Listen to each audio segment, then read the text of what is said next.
C'est simple, votre argent ne vous appartient déjà plus. Mais finalement, est-ce que nos comptes seraient remis à zéro ou pas? Personne ne peut le dire à l'heure actuelle.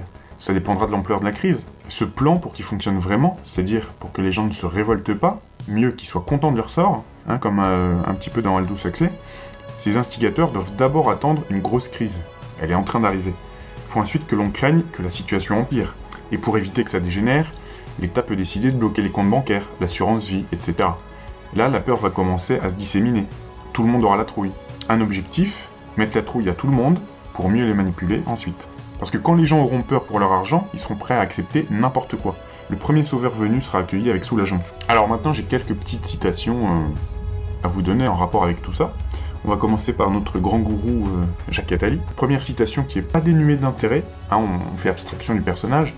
Si rien n'est fait, surviendra une catastrophe, un tsunami auquel personne, pas même les plus riches ni les plus puissants, n'échappera. Donc je répète, pas même les plus riches ni les plus puissants n'échappera. Bon, ça a tendance à me rassurer, déjà.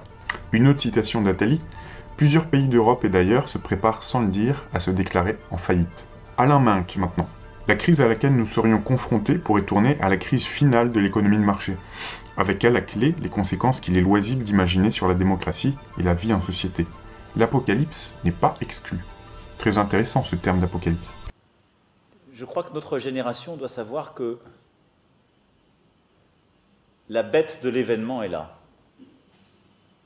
Et elle arrive. Et qu'il s'agisse du terrorisme, de cette grande pandémie ou d'autres chocs, il faut la combattre quand elle arrive, avec ce qu'elle a de profondément inattendu, implacable. Il faut le faire en restant conforme à ses principes et n'en rien céder, mais en étant disponible à l'événement pour qu'advienne quelque chose de nouveau. C'est aussi ça. Et donc voilà, j'ai des convictions. Je ne lâcherai jamais la liberté, les principes démocratiques et ce qui font nos peuples devant quoi que ce soit et quelque ennemi que ce soit. Et en même temps, je pense que ces moments-là sont ceux qui nous permettent aussi d'inventer peut-être quelque chose de nouveau pour notre humanité. Ce qu'on a dessiné au travers de cette discussion, c'est-à-dire un équilibre nouveau dans l'interdépendance des femmes et des hommes pour penser ce qu'est l'être au monde et qui est fait autour de l'éducation, de la santé et de l'environnement. Vous me connaissez, je cherche la valeur partout où il peut y en avoir. Et le fait est que ces obligations hypothécaires de qualité sont pleines de prêts hypothécaires à taux variables extrêmement risqués. Et quand la majorité de ces taux variables entreront en vigueur en 2007, les défauts vont commencer, et si les défauts dépassent 15%, toute l'obligation ne vaut plus rien. Michael, gardez ça dans un coin, on en parle plus tard. Oh, Laurence, pitié, ne soyez pas paternaliste, si sage. Obligations hypothécaires, crédit subprime, tranche. Un peu déroutant, non? Vous avez l'impression de vous emmerder? Ou d'être bête? Bah, c'est fait pour. Wall Street utilise des termes compliqués pour vous faire croire qu'ils sont les seuls à pouvoir faire ce qu'ils font. Ou mieux encore, pour que vous leur foutiez une paix royale. Donc je laisse Margot Robbie dans un bain moussant vous l'expliquer. Bien, en clair, l'obligation que Ranieri a mis au point a été méga profitable pour les banques. Elles ont pris des milliards et des milliards à coût de 2% de marge sur chaque obligation vendue. Puis ils se sont retrouvés à court de prêts IMO à mettre dedans. Après tout, le nombre de maisons comme de gens avec un boulot pour les acheter est limité, n'est-ce pas? Alors les banques ont inclus des prêts de plus en plus risqués dans leurs obligations. Merci, Bender. Comme ça, ils gardent la main sur la machine à cash. Ok? Ah, et puis au fait, ces prêts hyper risqués, ce sont les subprimes. Dès lors qu'on vous dit subprime, traduisez merde. Notre ami Michael Burry, il vient de réaliser que ces obligations hypothécaires supposées être à 65% AAA sont en réalité un gros tas de merde. Donc ce qu'il veut, c'est shorter les obligations. Autrement dit, parier contre elles. C'est rentré? Génial. Alors foutez le camp. Hop, tu verras, tout recommencera, tu verras. Le diable est fait pour ça, tu verras. Je ferai le voyou, tu verras.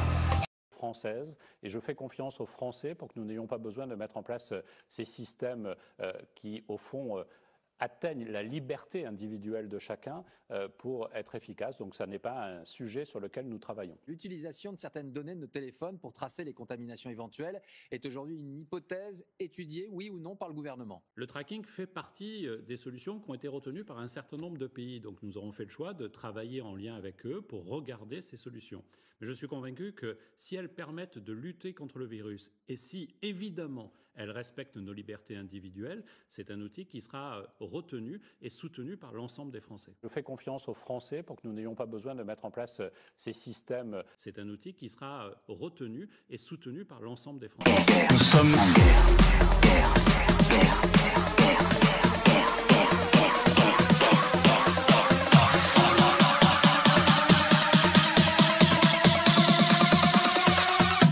Nous sommes en guerre.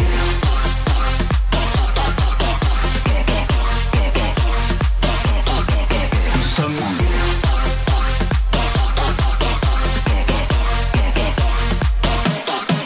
Nous sommes en guerre.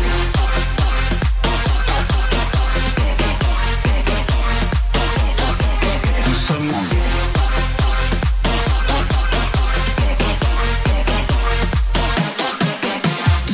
Françaises, Français, mes chers compatriotes, j'ai décidé de mettre en danger chacun d'entre nous, de jour comme de nuit, avec force, dès demain, en temps de paix.